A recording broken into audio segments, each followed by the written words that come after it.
at the El Pueblo Activity Center. We welcome you all to Unburdening Transit, our second forum. This one has a subtitle, A Forum on Safety Without Barriers. So without further ado, I'll introduce our moderator for the evening and our panelists who have graciously come to talk about their insights and experiences and kind of expand the conversation about transit in Tucson to what it could be without the burdens that we will discuss tonight. Sorry, there's an echo in my head. Okay. First, our moderator is Selena Barajas. Selena Barajas is a fourth-generation Tucsonan and proud graduate of Sunnyside and Tucson Unified School Districts, the University of Arizona, and holds a master's in urban planning from UCLA.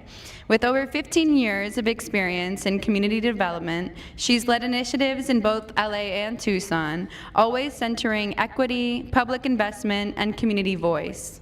Selena's roots run deep. Her parents and many family members are proud retirees or current employees of the Sunnyside Unified School District. Her professional work reflects that same commitment to local families. As a former community reinvestment coordinator at the Sunnyside Foundation, she helped manage the Community Investment Fund to support infrastructure, public spaces, and storytelling initiatives south of 22nd Street. Selena also brings a strong background in transportation and mobility planning. She has worked on key projects such as the 12th Avenue Street Improvement Project, Proposition 407 Bike Boulevards, the Move Tucson Initiative, and the Drexel Road Bridge Project. Her focus is on delivering safer streets, faster and more reliable transportation, and better connectivity for all. We are so happy to have Selena here to moderate our panel and guide the questions for our panelists.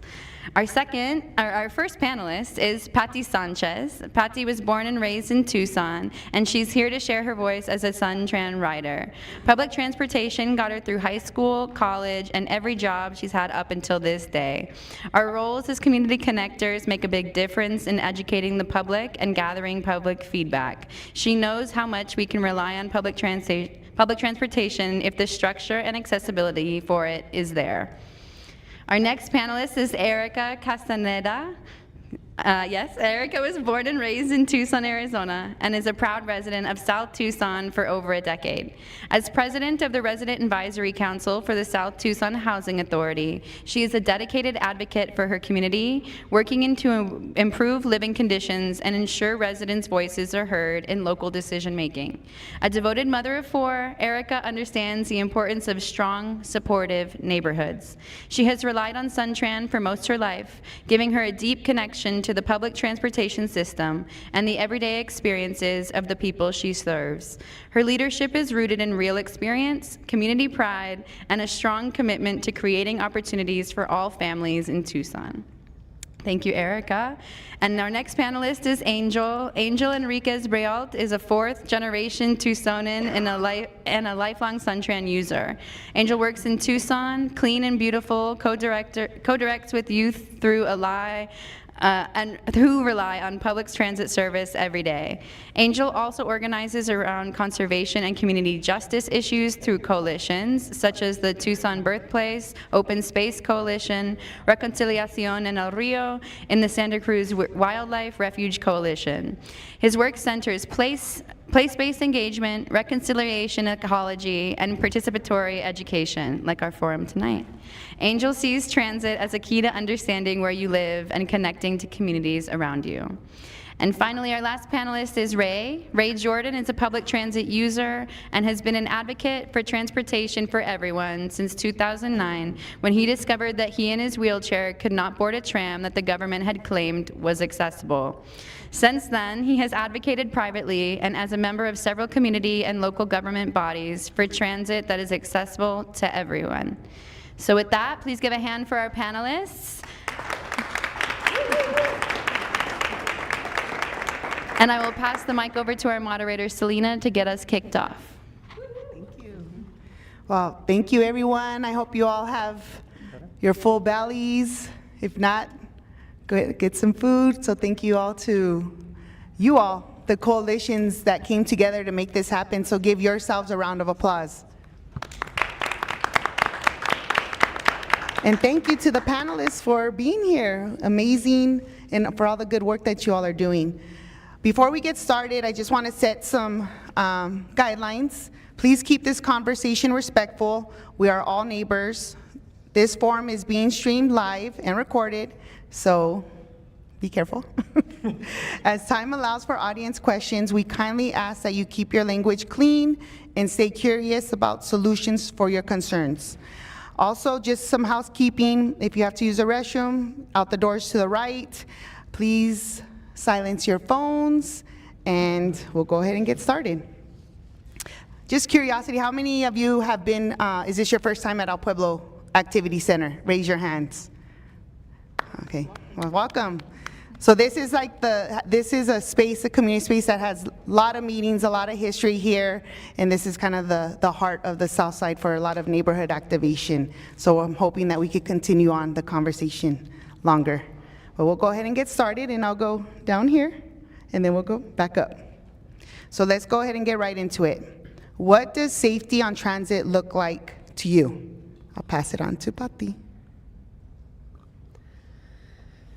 So safety, and I'll just refer back to like the experiences that I've had, using the bus and thinking about, I'm riding them alone.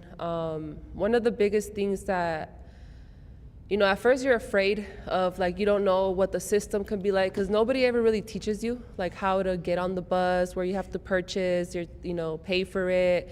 And it has changed throughout the years. It has changed a lot. So I relied on the people I know, my neighbors, my community, like, hey, if you get on this bus, and then you ask around, so that you start building a safety net with the people that are around you. So community is a big part. And then you start realizing that there's certain people on the bus that you're usually on that route together. And then you start getting to know them, so that adds on more a sense of security, because I know the people that are on here, and it seems like we're on this route together every day. So then, you start building a new sense of community on the bus. You start off with what's around you in your neighborhood, and then on the bus you meet people and you build those connections. And as far as like security wise, when you get to like the transit centers, you get to see the security here and there. One of the things that, is this a part where, okay, yeah, so I think I'll save the next part for the other question, because I was going into a different question. But yeah, just knowing how to get on the bus feels like it makes you feel safer, and then getting to know the systems. Yeah, so I'll pass it on to, if that answer the question. So I've been riding Suntran most of my life. My daughters ride the Suntran as well. So for safety, I believe that for them, people just ride the bus to get to where they're going. And I noticed that most majority of the people that are on there for a reason. They're on there to get to where they have to be. And I just think that seeing security at the transit center is a lot helpful, because especially with my kids, seeing them, especially when they're going to school by themselves, because they're all teenagers, so them taking the bus and feeling safe on the bus and at the transit centers, I think that that's something that is beneficial for everybody. I'm not sure if that answers the question, but pass it on. For me, I really appreciate Pati saying like your lived experience. Like, I was a Route 3 east-west rider as a kid, every day going to and from school, and I think a lot about the safety I felt kind of on Route 3. It's specifically like at Wilmot and Fifth.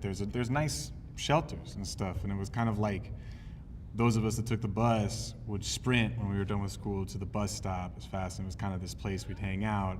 And I look around and I see spaces now as an adult who works with young people outside in environmental situations in the heat, and I see how many stations don't have a bench or shade, or let alone even an indicator really that it's a safe place to be.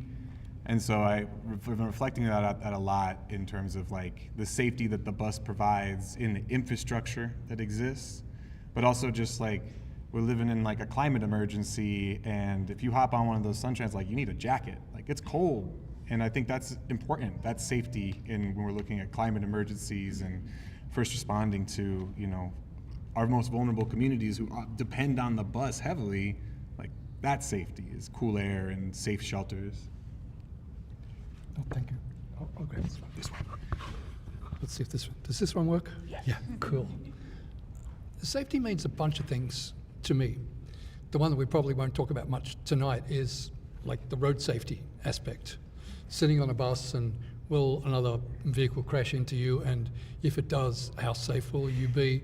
If the driver has to slam on the brakes in an emergency, how safe will I be on the bus? So there's that.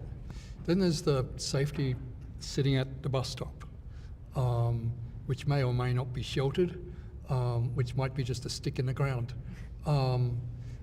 During the day, you're probably going to be pretty safe. But if you're traveling on the bus at night with 1 hour intervals between buses and you just missed one, you could be sitting in the middle of nowhere for a very long time waiting for the next bus. And thirdly is when you're riding on the bus, you're thinking about the other passengers that are on the bus right now with you, or the next passenger is about to get on the bus. Will that change the safety the level of safety that I feel right now?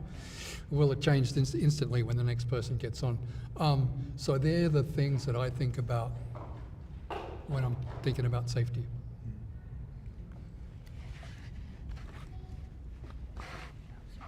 Well, thank you for all those responses. And leading in, you know, Angel, you touched upon safety in the infrastructure that exists. You know, Vanessa said this at the last forum, and it stuck with me since she said that we're experiencing the hottest summer right now, yet we are also experiencing the coolest summer right now, which is like crazy in terms of climate. How does the current level of investment in transit inform the safety of the service? And anyone could touch on it, or we could go just down from Ray this way. And I'll repeat it. How does the current level of investment in transit inform the safety of the service? That is a really difficult question.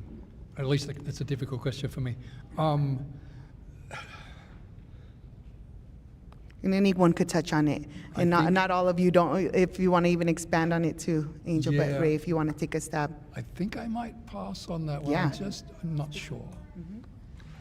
So one of the things that just came to mind is like, you know, the word investing.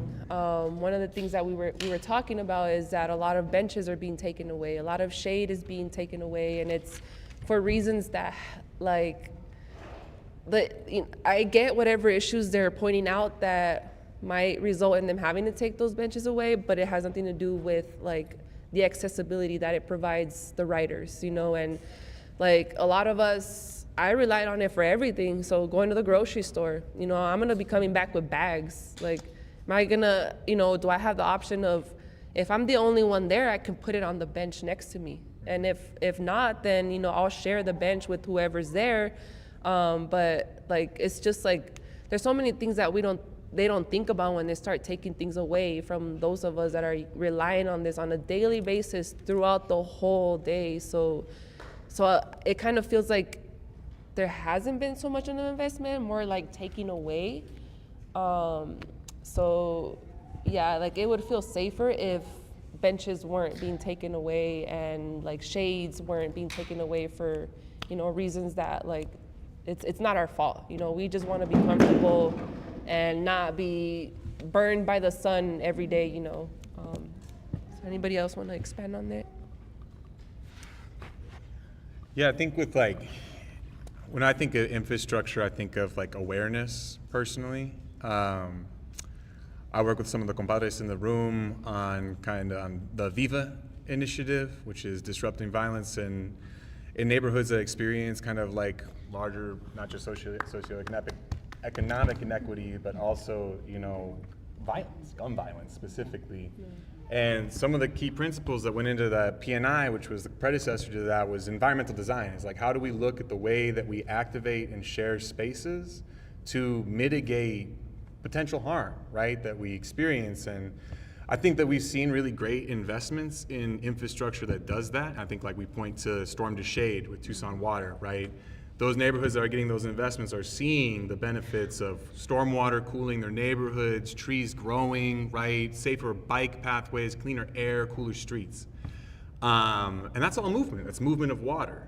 And like, I don't think that movement of people necessarily needs to be that different. And I think that if the intentionality that we put into celebrating the spaces that our water is moving, we're set into the same way that other life moves through our city, like, it comes back to those same environmental design principles that are not just like better for people trying to get to work, but also like our entire desert ecosystem, you know, that intentionality. And I would like to see more investments in transportation infrastructure that demonstrate, hey, we do prioritize, you know, safe commutes for pedestrians and cyclists, the same way that we say, hey, we prioritize harvesting rainwater because it helps bring us to the future that we deserve, right? So I think that in a lot of ways, infrastructure is awareness and infrastructure is visible. And I think that when we see investments in things that make material gains for our community around us, we know it's legit.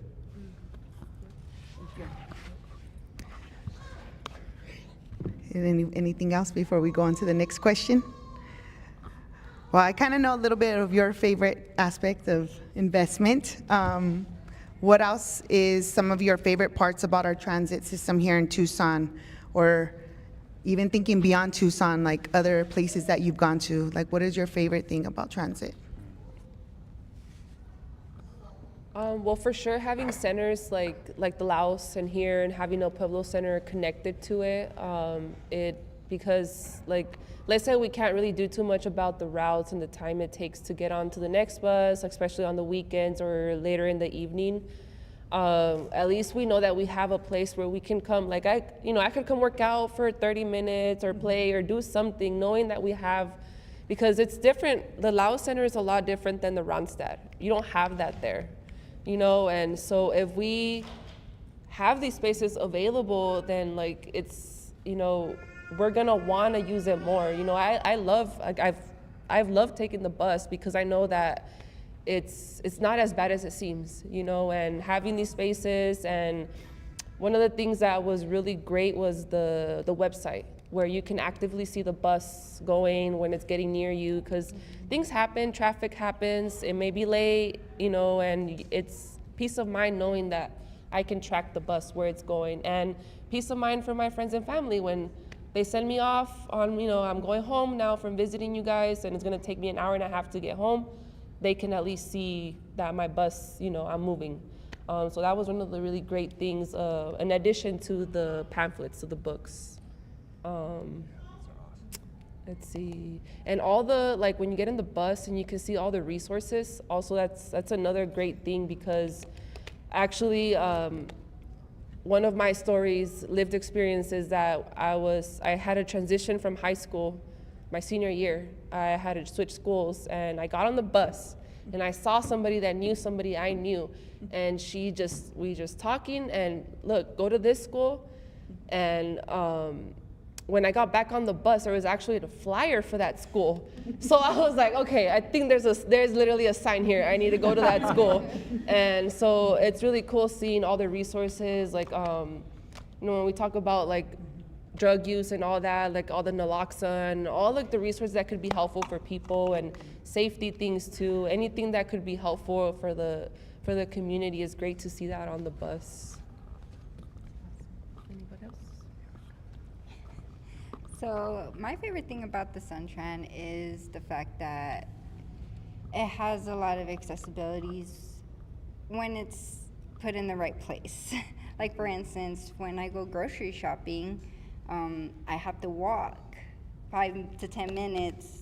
Even though it's just right there, it is kind of a pain because there's no sidewalks, it's dirt road, and it's kind of hard carrying, you know, 10 bags of groceries through that to the bus stop. But other than that, I think that Suntran is very beneficial to us. I mean, it's very helpful, especially now that it's free.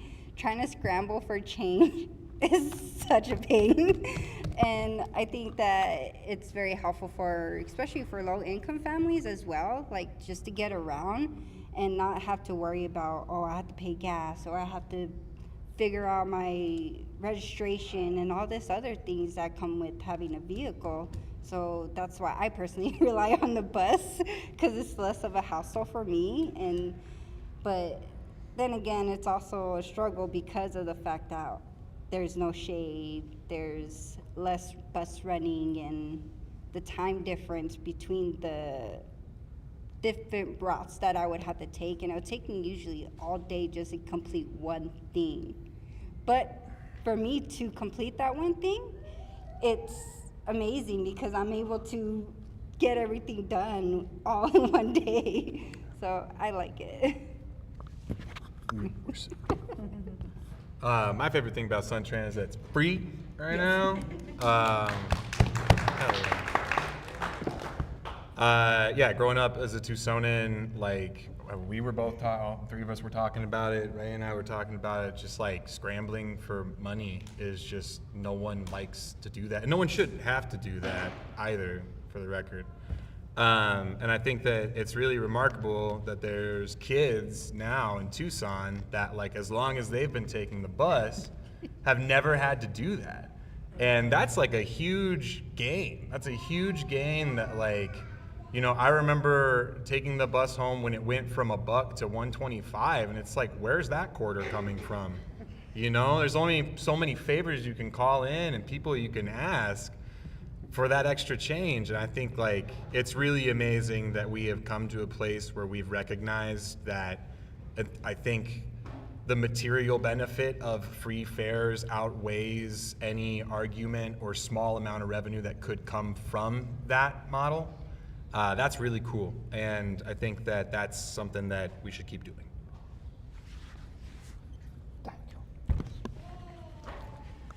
The best part of Suntran for me is the flexibility I have of being able to get on the bus and go somewhere.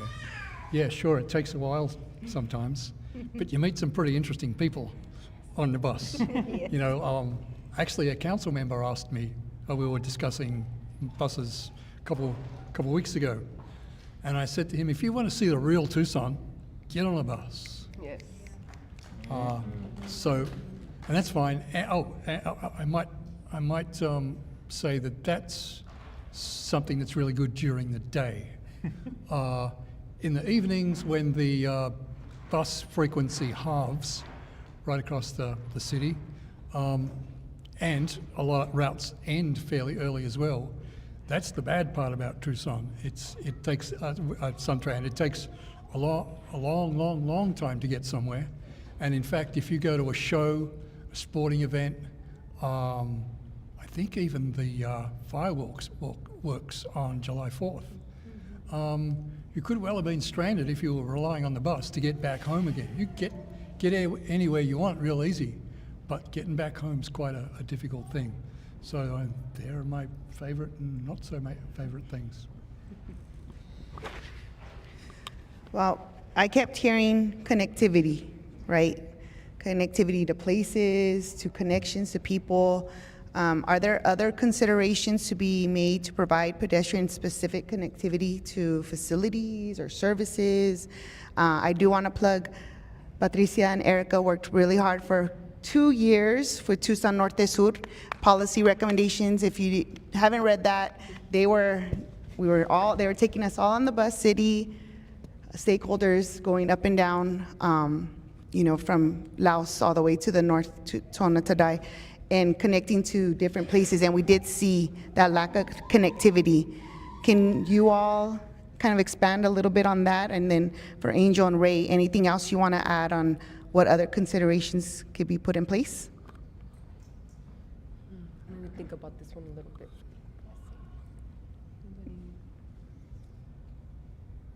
Connectivity.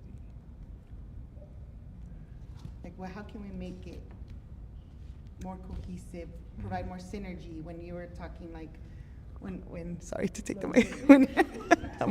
When Erica was talking a little bit about, the placement of the station in the grocery store, or you're talking about Laos, like this is a whole campus here. We have a library here, we have El Rio, we have the senior center, the gym. Like, what other, I guess, considerations should we think about? So right now, what's coming to I'm like, how do I put all this together? It's a lot.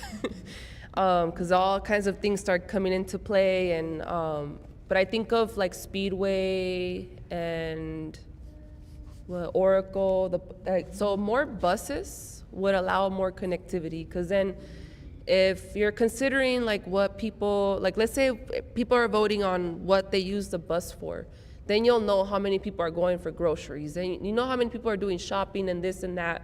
So then like we should have more bus stops closer to Fry's and Walmarts and the places where you're going shopping, and we would need more buses that are running more frequently, like 10 to 15 minutes, because I know that when I'm on that side using those routes that run every 10, 15 minutes, I feel a lot better about what I can do, or how fast I can get there. So more buses, more bus stops would allow more connectivity. A lot of the times, there's I live off a Mission, so I know that there's one bus that will get me either to the Ronstadt, or there's two buses actually. So either the 50 or the 23. But that just depends where I'm going and for what. So if I knew that it wouldn't take so long to get downtown, like if I had other routes, other options that wasn't just Ajo, because the 23 is not gonna go down 22nd. If it could just go that way, if someone could just go that way, it would get us there faster. But it's gonna cut through and it's gonna go on a big loop that, sometimes could not, because good point that you were making, it's I'm the only person on the bus and it's late, it's dark, I can't see who's coming in, or if I'm coming out and it's hard to see through the reflection because it's dark, what if I'm walking out into something that's not that safe, and the lighting of the streets and, the comfort. And so I know that Pima College and the U of A have these panic buttons where TPD will come or the Pima College will come. How come we can't have more of that? How are we working together with TPD and TFD to help us with that connectivity and that safety? Because it did happen once off of Oracle. There was somebody making threats on the bus, and before you knew it, TPD was right behind us. So there's some kind of partnership that's already happening, knowing where those violent crimes are happening and how frequently. And I know that unfortunately in this area, we do see a lot of things that we don't want to see out in the street that make us afraid. So it would make me feel better to get on certain buses or at a certain time if I felt safer, if I knew there was more buses available and I didn't have to wait 40 minutes for the 23 to come, so yeah, time, frequency, and availability is what I think that connectivity is missing.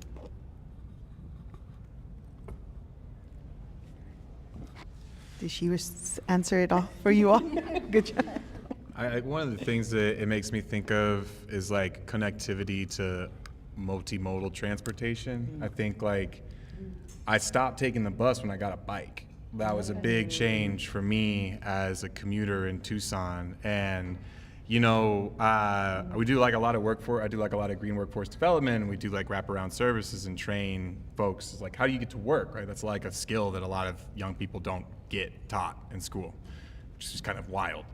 But one of the things that, Coalition, Suzanne and Miranda came in to talk to the kids, and they're grown adults, I shouldn't say kids, these are 18 to 30-year-old. They're huge. And some of them had never thought about taking the bus with the bike, and we have, we work with Tucson Clean and Beautiful. We plant trees between October and March every weekend in neighborhoods across the city. And we have a whole crew of youth tree leaders, about 40 of them, that get paid to lead those small groups that plant at residential properties, right? And a good amount of them take the bus or ride their bike, about a fifth of them, which is a lot when you're talking about 20 kids and like 5 of them are showing up, you know, using public transit or on their bike. I think for me, I, as a user of Suntran and as a cyclist in Tucson, didn't connect the dots. And I think for us to feel safe, you know, these scenarios we're talking about, for those of us that are able to ride our bike and for those of us that find ourselves in situations like where we know we're going to be waiting an hour to the next safe ride, it's like, well, what if we just felt confident knowing that we weren't going to get a bunch of goat heads or be able to falling in a pothole riding our bike that half a mile, right? So I think that like smart, and just like any ecosystem show us this all the time, right? Any smart system is diverse in the way that it functions. And I think that we're doing a lot of really cool things in Tucson, and sometimes it feels like they're happening disconnected from one another.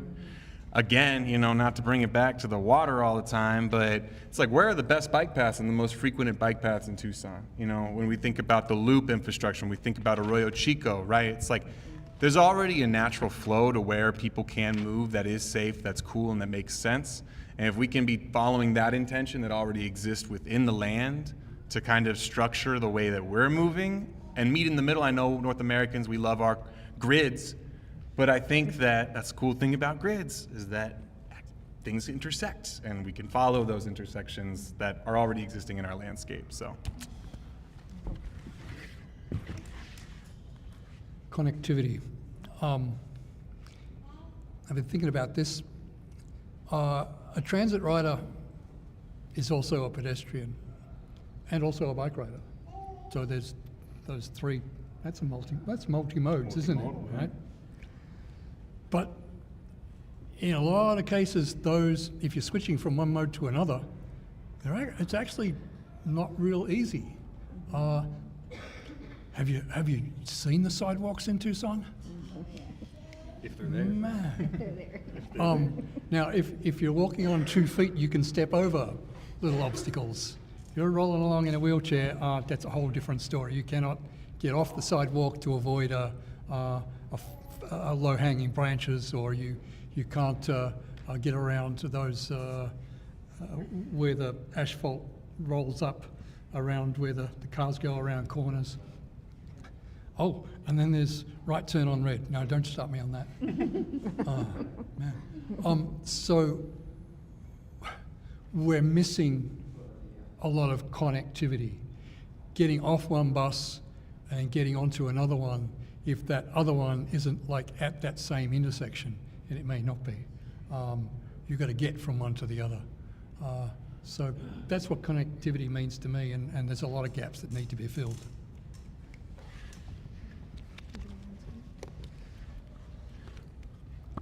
So for me, I feel like the connectivity is something that we need to work on, definitely, because a lot of the sidewalks are like pancaked, and I can imagine how hard it would be for someone in a wheelchair just to even get over that.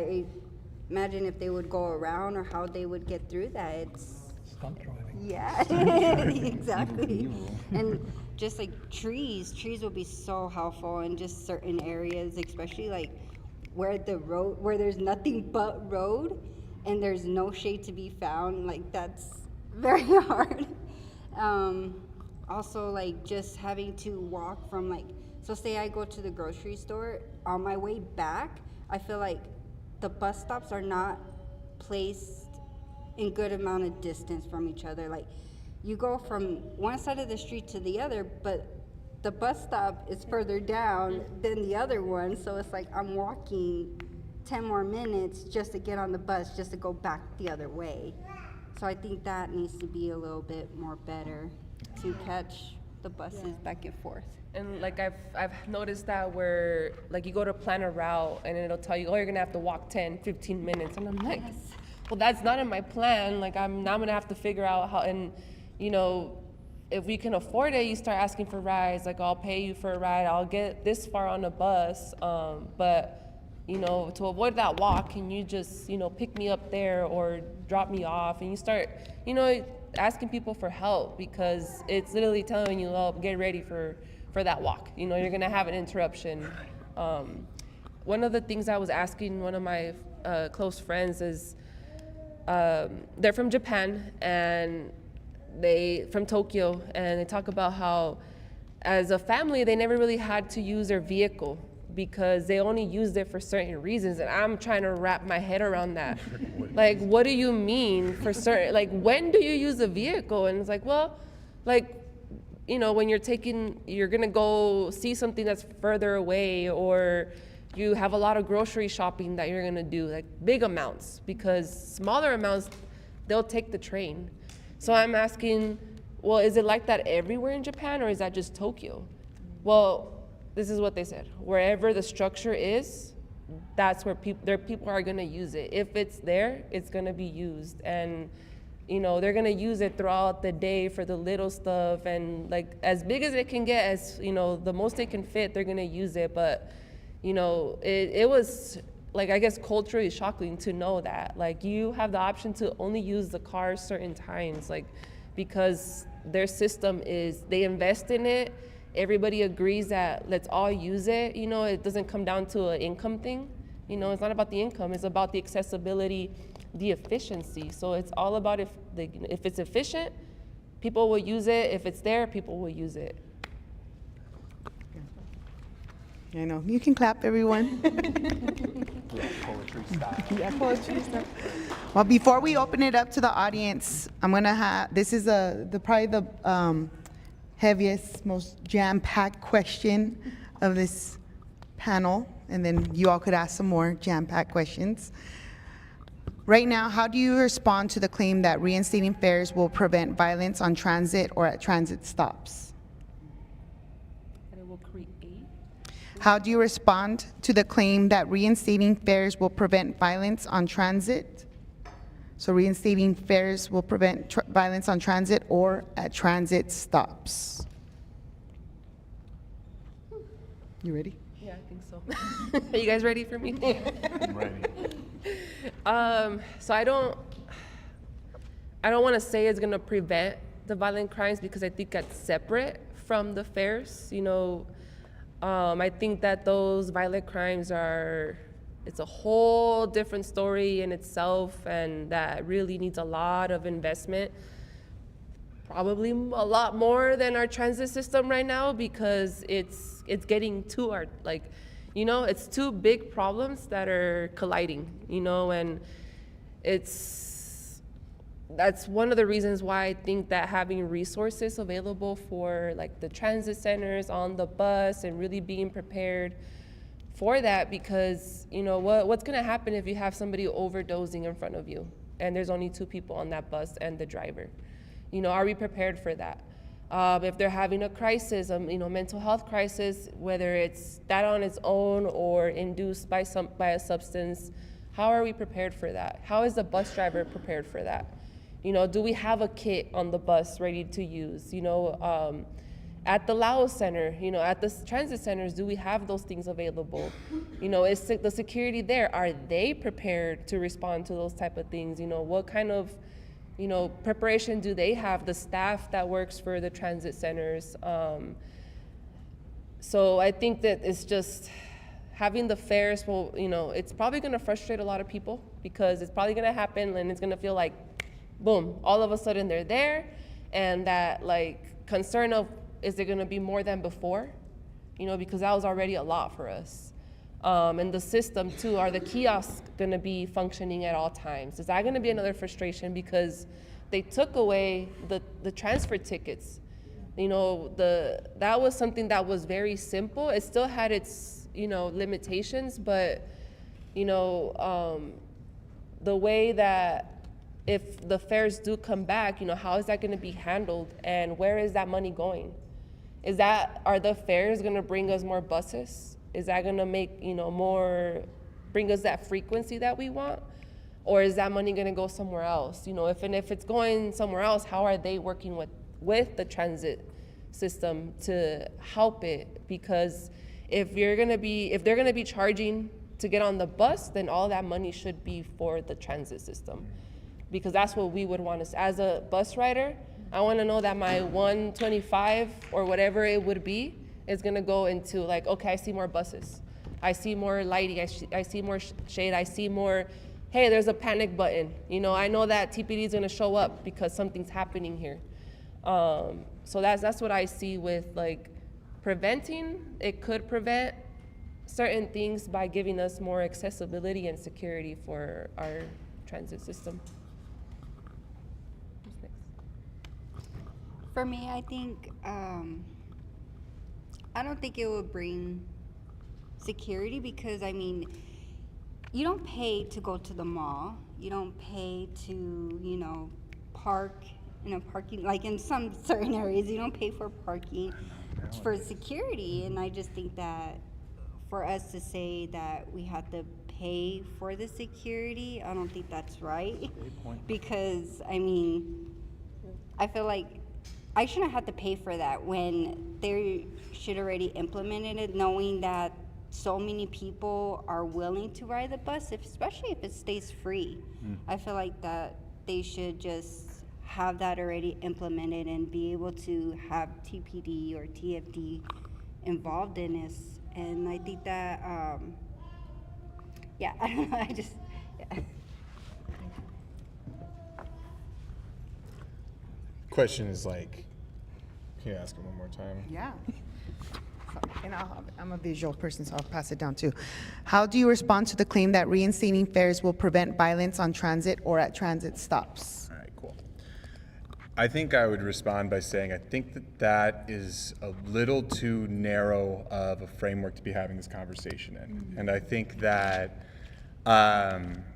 for me, what I've witnessed as a Tucsonan and as a transit user and as someone that spends a lot of time in public spaces, whether it's in the rivers or in parks, is that we really are finding ourselves in kind of a manufactured debate. And I think at the core of this issue is it's a question of where can and where can people not be? Where are the commons and where can people be? And I think that a lot of the talking points I've heard as to rebringing fares back, you know, as a means, which I think you named really well, it's like we don't pay a fare, you know, to like walk down the street comfortably. And like that's part of being a citizen of a municipality, right? That is built in.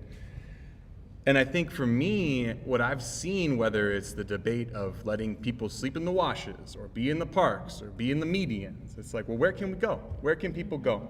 And I think we have a lot of conversations about services and budget constraints within our municipal government of what we can and can't do. But what this comes down to is fundamentally an issue of space and who is given consent to use that space. This is a great example, Pueblo Center, right? It's like we have a climate emergency going on, right? We are experiencing some extreme heat. And if you are someone living on the street, where can you get air conditioning? Yeah, you can go to one of the 6 cooling centers across the city if you can get there. And if it's not a federal holiday, and if it's before 4 p.m., right? So what do you do and where do you go if you're not in that area, right? Or within that context. And I think for us, the city and county, we have space and resources to be using. And even if we can't be having our staff, I think all of us here know a mutual aid group or two or a nonprofit that's providing stopgap services that make life-affirming differences, that would be happy to fill those spaces if they were given the consent and permission. So for me, I think it's important to zoom out when we're having conversations about safety. I think health and community development, you know, the city's doing a really great job through programming to address like the intricacies and the nuance of what we're seeing. Mental health, drug use, poverty, like these are various different things that, it's just like if your doctor, you came in with a bunch of pains and they were like, have some Tylenol or go to jail, right? You know, it's like, it doesn't make sense. We need to have the alternatives. We have the space and resources. We need to start having conversations about where we can apply those resources so that it's not creating nuisances in public spaces.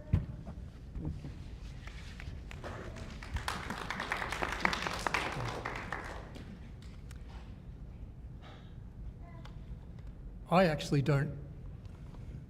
had not thought about fares until quite recently. It was just something that wasn't on my radar. I mean, I've been coming to Tucson since 2011, so that's 14 years, I guess. But I'd ridden public transit in other places, in other countries before that.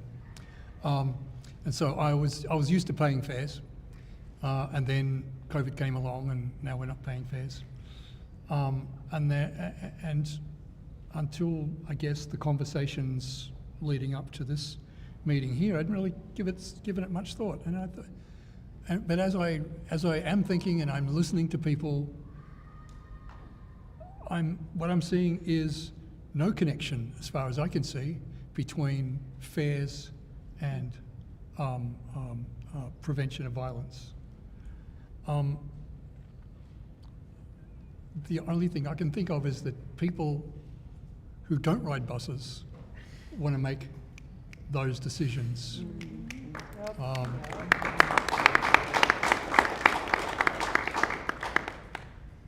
And with fares, so I got some numbers. Only 2 numbers. The last full year that fares were required on public transit in Tucson, the fare revenue, that was 2019, so because that's 3 numbers, was $13 million approximately. The cost of running the system, this is SunTrans, SunVan, SunLink, and Sun Shuttle, so it's the full mass transit system, so it's not broken down into SunTran only. The cost of running the system is about $130 million for the year. So fare revenue is only covering like 10% of the running cost anyway. So it's kind of, okay, if somebody wants to come put $13 million in my pocket, I'd be happy with that. But in the whole scheme of things, you know, a whole city, that's not really a lot of money that's gone away. Bringing back $13 million, how is that going to do anything to prevent any kind of violence or increase safety in the system where there were not initiatives there before that anyway? Or sorry, there weren't any more or less initiatives before that anyway. So I haven't heard any good arguments to support the claim that reinstating fares will do anything to reduce violence. That's my 2 cents worth. Thank you. Now, are you all ready to ask some questions? Do we have time? Do you want to take that microphone?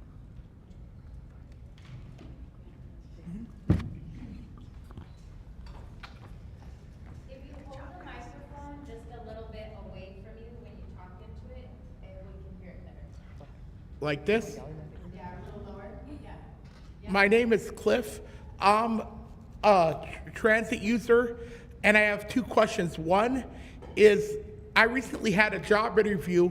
I'm not sure if I'm going to accept a job if it's accepted to me, because some evenings I'll be getting off of work at 11 p.m. way after the bus runs. So, and in some mornings I'll start at Saturday in the morning at 7 in the morning too early. So I'm not even sure if I'm going to take the job offer because it's going to cut into my budget too much. And my second question is, if we keep the buses free and make it permanent, we probably could advertise to middle-class Tucsonans to stop driving their cars, make a campaign so they can save money, and we could help our air quality.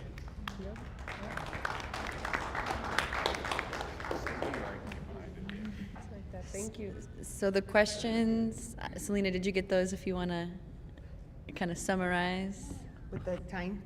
About, like, if you have a job that starts too early or starts too late, how do you accept how do you that? navigate the system? And then, then the what's the campaign. value of advertising fare-free to middle-class people? And tying it in with air quality. Yeah. So you could touch on any of that. And yeah, like it's a lot, because I've experienced that, my brothers have experienced that. So when we talk about connectivity, how is it connecting us to our jobs that we, you know, and they want to charge to use the bus. If we can't get to the job, how are we going to pay for even that? You know, and then you have to go and buy that card, you know, and like you got to get to the transit office to get that card. So, and it's unfortunate, you know, you gotta, like, if you're considering a job like that, you pray and you hope that there's a coworker that's gonna lives in your area, that they're gonna be willing to, you know, ride share, you know, and thankfully I've been able to benefit from that, where my coworkers will drop me off at a certain point, or come pick me up to my house because it's on their way to the job, but that can only last for so long. So we're talking about job security. How long can I hold this job based on the transportation options that I have? So using public transportation, like that safety and security means that as well. My income, can I protect my income? If the buses change, if they change the routes without us knowing, or we have no option, what's gonna happen? Am I gonna lose what I have? How hard is it gonna be to find something else?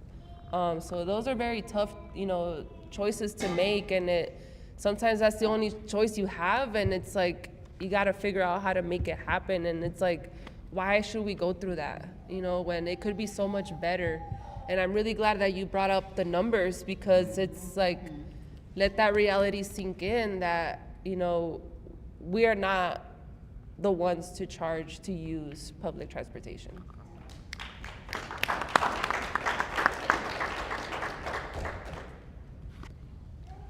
I love the second question. I feel like it was a statement that I can get behind 100%. We need more across classes usership of transit. So I think that's a great idea.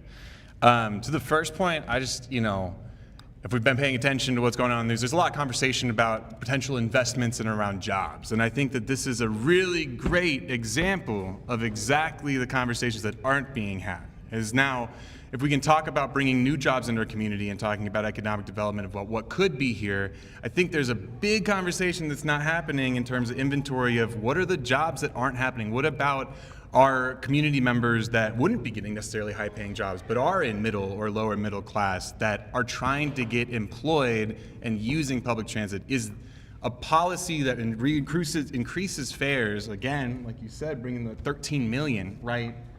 We're looking at that kind of exchange, like how many Tucsonans get to work and can provide for their families if we invest in that way versus taking a miracle deal that's being passed down from a large out-of-state corporation, right?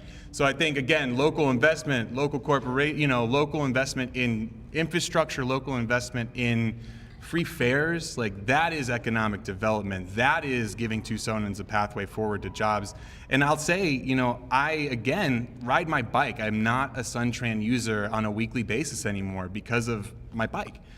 And I'll say too that like a reason I got back into this coalition and engaged was because I started working with kids and young people that are trying to use and get to work. And I think like if we're telling young kids that they can have a future in this city, planting, taking care of trees, working on green storm infrastructure, then we need to make sure that they can get to do those jobs.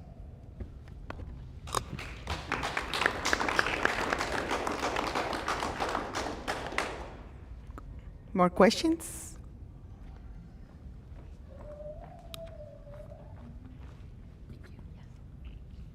So there's a phrase that's passed around a lot. It's design cities for people, not cars. How do you think that could be better implemented in our current infrastructure, like realistically?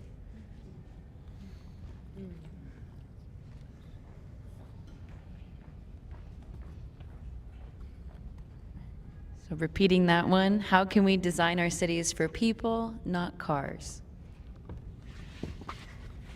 You know, I think we've touched on that a lot with like the sidewalks, the accessibility to, you know, the shade. You know, if we have more trees, the better that walk is gonna be.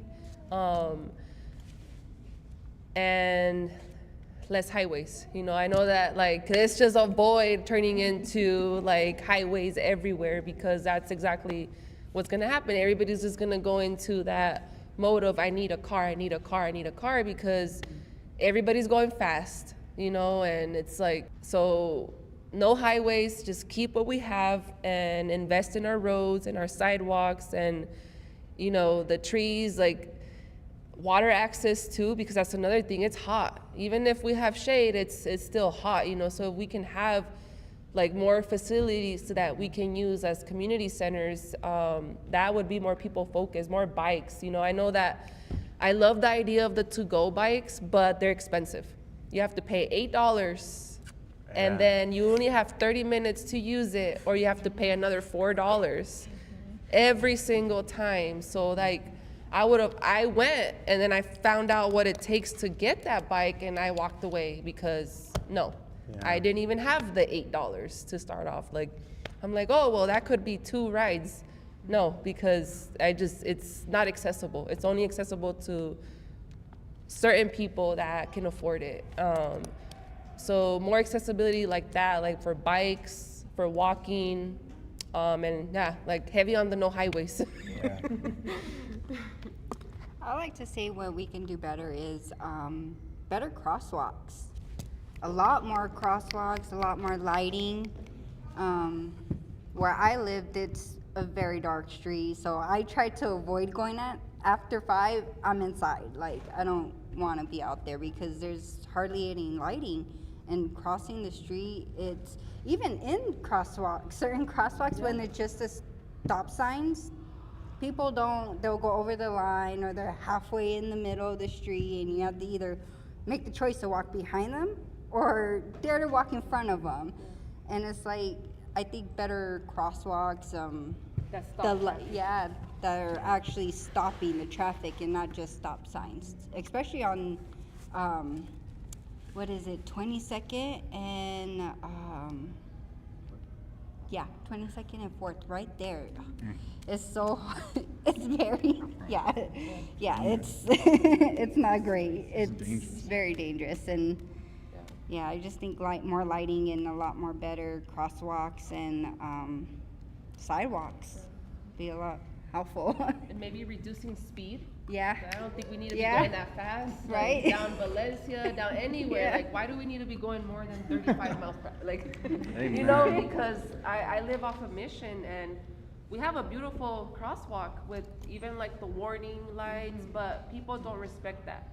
If it does not stop traffic, they decide on their own if they're gonna stop or not. I've seen people almost die because they're going if it's 40, people are gonna be going 55. So like reduce the speed and make the crosswalks where they're stopping traffic. It's gonna be inconvenient. So maybe if we have better, if the buses are more efficient for people and there's more crosswalks that are stopping cars, then maybe that's gonna make people consider, oh, I'll just take the bus more because then I have to deal with, you know, being stopped more frequently, especially like around the schools as well. You know, accessibility for people to walk to their schools and not be afraid of crossing the street. The speed that's a big thing because it's not safe. It's not safe and people don't respect it.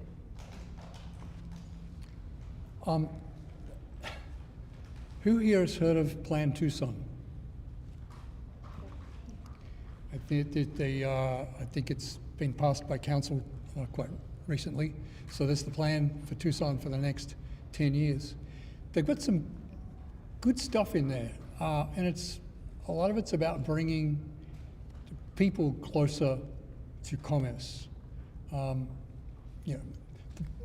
Bringing the people where people live closer to where the jobs are, basically, so that travel between the two will be easier. Cities in the United States have been designed for a long time where all the jobs are way over there and all the people live way over there, and there's really very limited means to get from one to the other. Now, if you're going during the 9 to 5 hours, it's probably going to be a little easier than if your shift finishes at 11 p.m. So there's a way to fix that. Just I want to say a little something about crosswalks too. It is my belief that every bus stop should have a crosswalk within 20 or 30 yards. Yeah. Because if you live on one side of the street, Yeah.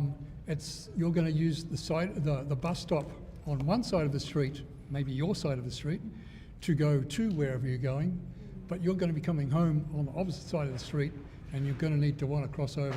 If that's a little street where, not many cars are on it, well, not that big of a deal, but there's an awful lot of major roads with an awful lot of bus stops.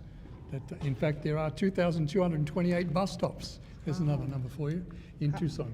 228? 2,228. 2,000. Now, that's Google. How reliable that is, I'm not sure, but it's got to be close.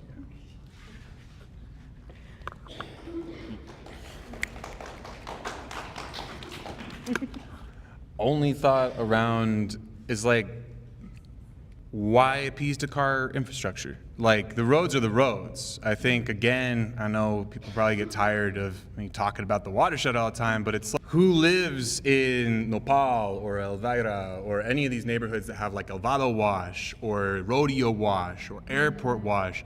These are huge green spaces that right now, there's 45 feet across, and they're just getting mowed down every day, right? All these grasses. And what else is happening in those washes? Well, we're worried about houselessness in the washes. Well, we're worried about trash in the washes. Well, we're worried about invasive species and fire hazards. So I'm like, maybe we look not at the streets, but where life has been moving for thousands of years and start addressing these problems intersectionally in those spaces that we've been ignoring, quite frankly. Because I think that if you go down and you walk by, I just took a road trip with my wife across the country with our bikes, and it's like we stopped in Missoula, we stopped in Montana, we stopped in Milwaukee, all their bike paths go along their washes. Why are we taking and investing in bike routes that drive us all around the places we don't need to go when there's direct routes to get across all the south side in like 5-10 minutes riding your bike that don't have stop signs, that are safe, that are lit, that are open? So I don't think we need to keep thinking in the same box that we've been trying to solve these problems in. The land has a lot more creative solutions if we're just paying attention.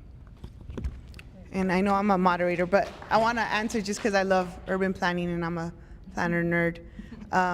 I do also feel like, similar to what you were saying, Ray, jobs are on the outskirts, but now I see folks are moving out, far out, Vail, Sahuarita, Marana, Star Valley.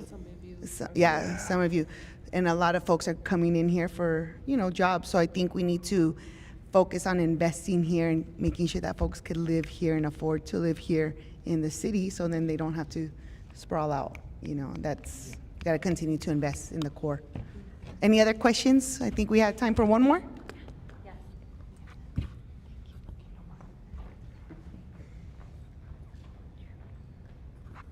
Hi, my name's Kevin.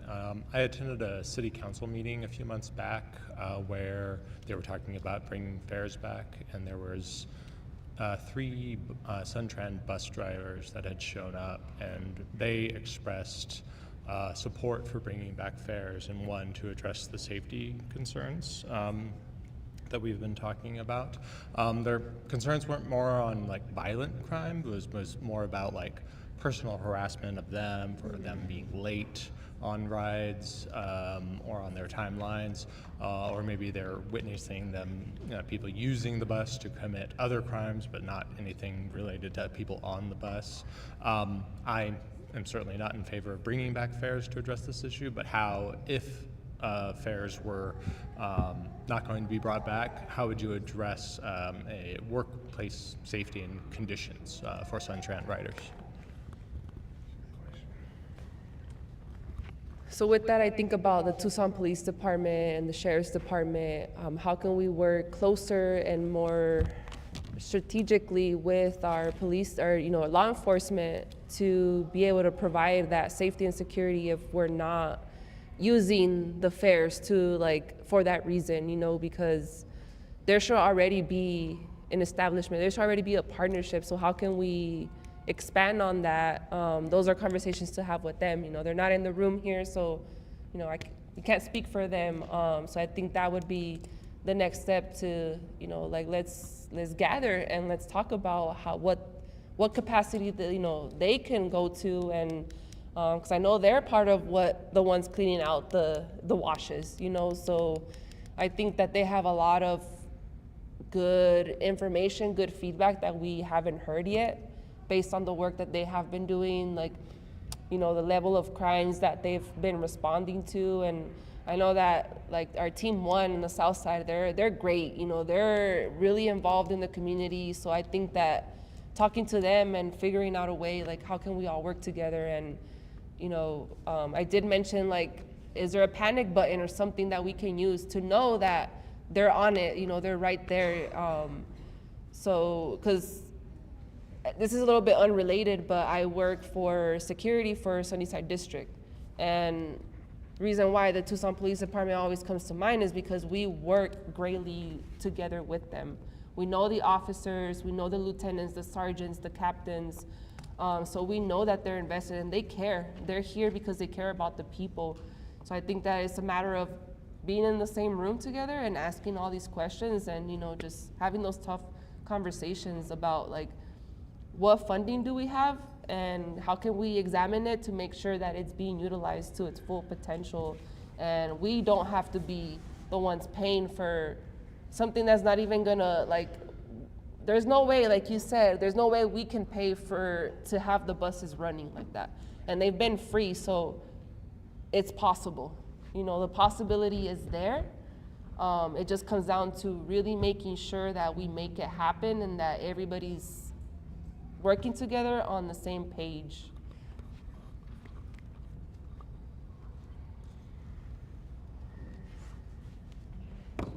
Anybody else want to respond? Any last?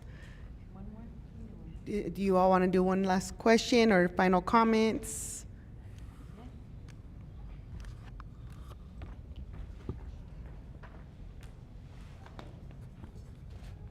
My question is about the bus benches and the barriers that are installed on the seating and the barriers that are installed around the bus centers that make it impossible for people to sit. You talk about the stops are difficult, but stops that can injure you or even worse. What can we do about that? You know, I want to say that was hurtful.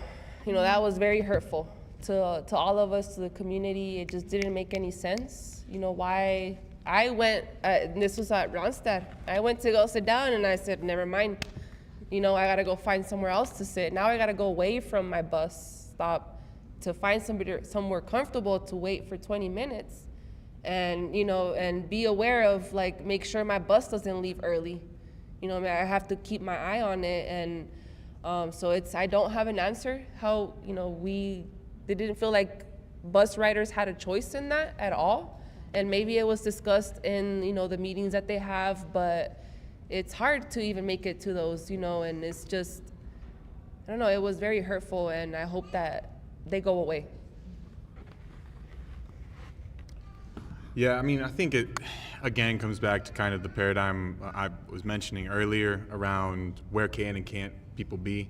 And if it's called public transit, that seems like a place where people can be in its name. You know, I think also calling and naming it what it is, you know, it's hostile architecture or hostile design. And I think that, you know, it's got a name, and I, as someone that like works a lot down in the rivers and, you know, like see people looking for refuge under the bridges where it's cooler, or in the arroyos where it's like 20 degrees cooler than on the streets, right? It's like, there's rocks now under those bridges that are meant to abate people from sleeping there. And so again, it's this question of like, where can people go? Where can they feel safe? I think to the question that was answered prior to, like, it is a safety thing. And I think, you know, we also need to be looking outside again, like, of the framework of like, what is safety? Is safety always more security in terms of traditional law enforcement?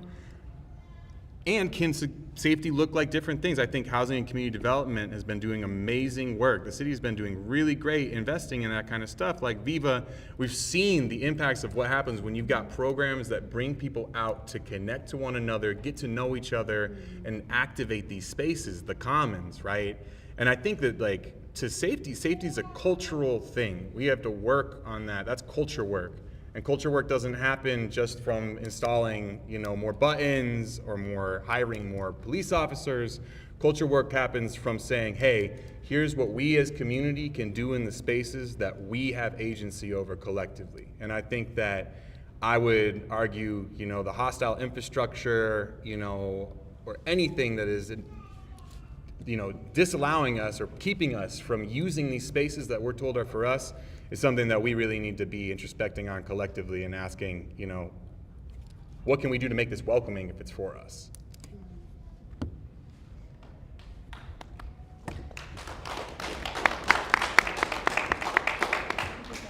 Let's give our panelists another round of applause. Ray, Angel, Patricia, Erica.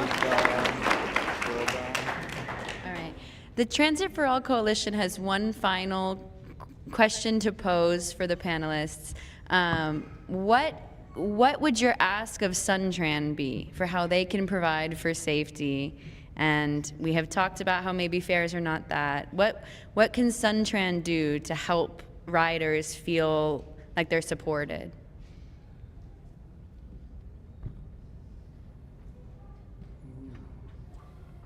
I feel like we have so many good ideas. Well, I think that by starting off with, give us back that comfort at like the Ronstadt and the Laos Center, take away those barriers, allow us to sit down, communicate with TPD if there's stuff that's going on at the center that you don't like, that feels it's wrong. That's why, we call, we let them know what's going on. We keep them informed of what's the activity that's happening at these centers. That way they will prioritize what's not okay, So if they don't know what's going on, then how are they there to help us address it? So I don't think that by taking away benches and putting these, hostile things to them, that's not gonna help anything at all. It's gonna, it's gonna be hard for people like us, like, man, like I know this is not for me. I did nothing wrong, so I can't sit here, So starting with things like that, the comfort and accessibility would make us feel like, we're honored and respected as the Suntran patrons, because, that's what we, we're here for it. And we want to keep it going. So that comfort and accessibility, I think we would like to see happening first. And keep the fares free. Woo!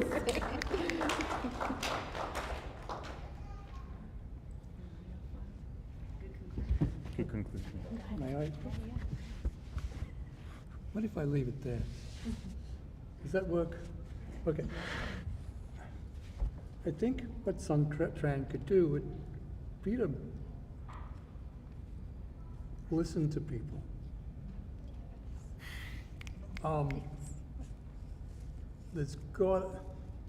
Technology exists that should make it easier for us as bus riders to contact them to say, hey, I think you could do better here, or here, this thing has fallen down, or it's broken, or this bus skipped the stop, or whatever it is that happens on day-to-day life on the buses. I just get the feel that they're not open to that kind of communication, and I think I'd like to see that change.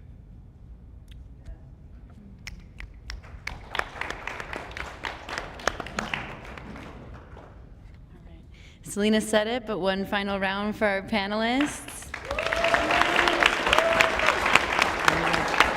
Good job moderating. We wanted to thank you all for coming so much tonight. This is an issue that so clearly intersects with access and safety and health and the environment and how we move through it naturally or just to get to work. So thank you for coming, and a big thank you to Ward 1, Councilmember Lane Santa Cruz and Vice Mayor. Yes, claps. I wanted to mention Lane was the only vote to not ban people from standing in medians, and I want to recognize that this does transcend just keeping fares free. There's so many overlapping rights to public space that we touched on. That's my own personal thank you for that. And I also want to plug the Transit for All Coalition has a link at our table to your left. My left, your right, over here. This is a draft letter to mayor and council to state your support for not just keeping fares free or other issues we talked about tonight, but this unburdening transit topic, right? We dream of better, we know it exists everywhere in the world, just maybe not right here for a various number of reasons in our nation or our state or our city. So please consider sending that letter to mayor and council, and thank you for coming. Have a great evening. Thank you all for being here.